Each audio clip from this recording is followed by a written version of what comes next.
മിശിഹായിലെ സ്നേഹം നിറഞ്ഞവരെ, ഉയർപ്പുകാലം 5-ാം ഞായറാഴ്ച കേൾക്കപ്പെടാൻ പോകുന്ന സുവിശേഷ ഭാഗം ലൂക്കായുടെ സുവിശേഷം 10-ാം അധ്യായം 1 മുതൽ 12 വരെയുള്ള തിരുവചന ഭാഗങ്ങളാണ്.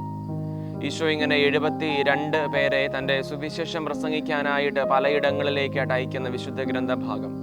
അവരെ ഈ 2 പേരായി അയക്കുന്നു എന്നുള്ളതിലാണ് കൗതുകം.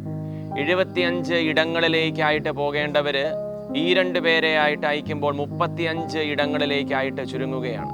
അതിൻ്റെ കാരണം സുവിശേഷ പ്രഘോഷണത്തിന് ഒരുവന് കൂട്ടായി അപരനുമുണ്ടാവണമെന്നുള്ള ഈശോയുടെ വലിയ കരുതലാണ്.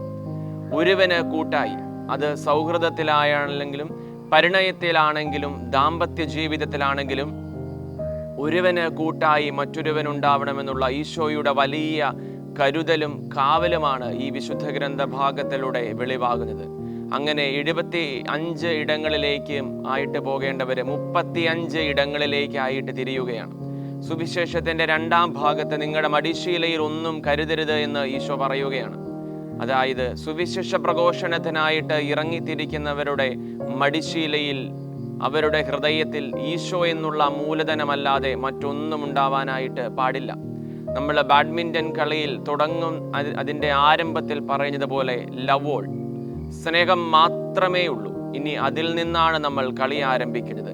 പിന്നീടാണ് പോയിന്റുകൾ എടുത്ത് നമ്മൾ മൂലധനം നിക്ഷേപിക്കുന്നത്. ഏറ്റവും തുടക്കത്തിൽ നമുക്കാകെ ഉണ്ടാവുന്ന ഏക മൂലധനം അത് ഈശോ മാത്രമാണ്.